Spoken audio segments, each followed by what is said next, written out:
एक प्रचलित मान्यता के अनुसार तुलसीदास जी ने जन्म लेते ही सबसे पहले राम कहा था, इसीलिए उनका शुरुआती नाम राम बोल पड़ गया। आज हम लोग बात करेंगे रामचरितमानस के अयोध्या कांड की। अयोध्या कांड की शुरुआत राम जी की राज्याभिषेक की तैयारियों से होती है।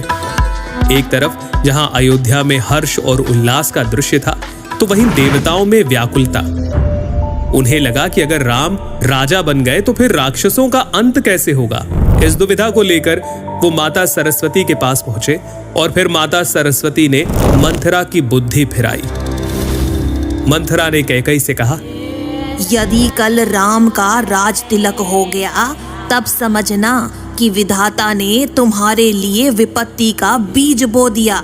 कौशल्या तुम्हें दुख देगी और भरत को कारागार में डाल दिया जाएगा। मंथरा की कड़वी बात सुनकर कैकई भयभीत हो गई, कुछ बोल ही ना पाई। इसके बाद कैकई कोप भवन में जाती है, जहां महाराज दशरथ को उनके दिए 2 वचन याद दिलाती है। हे प्राणनाथ, सुनिए, मेरे मन को भाने वाला एक वर दीजिए।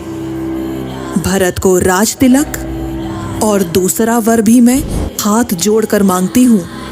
राम को 14 वर्ष के लिए वन में निवास। कैकई की बात सुनकर महाराज दशरथ सहम गए।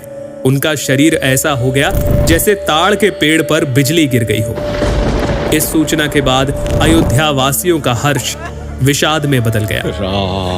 राम, लक्ष्मण और सीता जी वनवास के लिए तैयारियां करते हैं। उनके चलते ही महाराज दशरथ मूर्छित हो गए और नगरवासियों को सोया हुआ छोड़कर वे आगे बढ़ चले।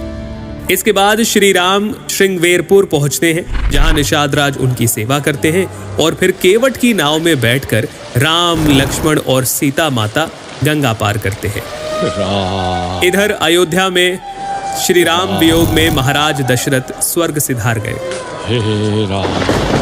और अयोध्या में वापस आकर जब भरत जी को सारे घटनाक्रम का पता चलता है तो उनके सारे अंग क्रोध की अग्नि में जलने लगते हैं।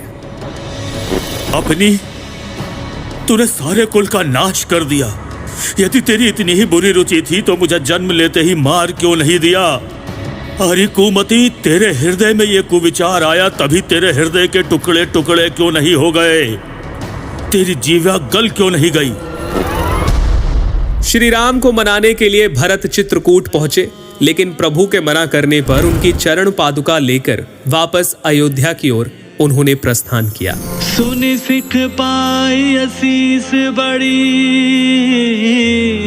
गनक बोली दिनु साधी। सिंहासन प्रभु पादुका, बैठा रे निरुपाधि। इस तरह अयोध्या कांड यही संपन्न होता है। हम आगे जानेंगे अरण्य कांड के बारे में, जहां इंद्रपुत्र जयंत अपनी कुटिलता के चलते रामद्रोही बन जाते हैं। शूर्पणखा की नाक कटती है और सीता हरण जैसी घटनाएं होती हैं। लेकिन अभी के लिए इतना ही। बाल कांड से लेकर उत्तर कांड तक सिर्फ रामलीला में।